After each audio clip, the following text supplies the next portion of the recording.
So there was some really insane iPhone news that just came out the other day, and it's very crazy because this just showcases the durability of a lot of different iPhones out there. So what basically ended up happening was, this is a pretty crazy story. What essentially happened was, within a plane, I guess like a door flung open inside of one of these, flights that was basically going around.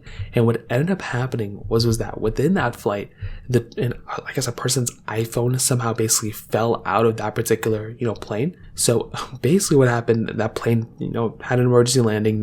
Luckily nobody was hurt. But what ended up happening was that iPhone reportedly fell up to 16,000 feet. And it actually ended up surviving. Now, this was absolutely insane. Now, I guess a little bit of a background, and this particular phone, although it, did have kind of, I think, a broken or scratched screen protector and some other, things around the case, the actual iPhone was still working and it was mostly still intact for the most part. Now, from what we can see, at least from what I can see from the photo and video that I found, this iPhone did have a case on it, and it did have a screen protector on it as well. So those things are usually very, very important to basically have inside of your phone. I have it inside of my device too, and as I mentioned, I would always recommend keeping those things on it. You would not believe how much a screen protector can actually save you, and a case, so just throw both those on. Not that your phone's going to fly from a plane or anything, but it's still a very, very nice, important thing to have. Now, on top of that, they basically showcase, how they even found it. Basically, I guess somebody mentioned something to the police or something, and they basically found it from there. Now, the phone was on airplane mode, which is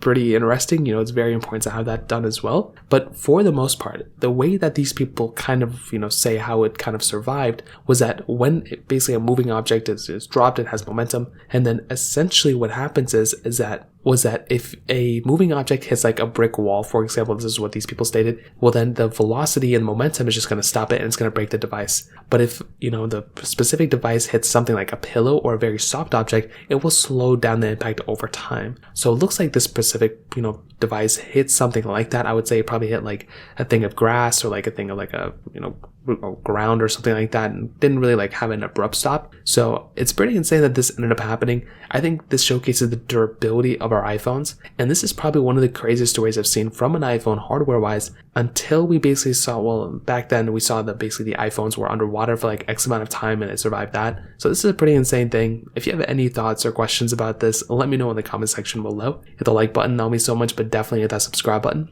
More importantly than everything else, I love every single one of you guys. Hopefully I'll catch you guys in the next video. Peace out till then.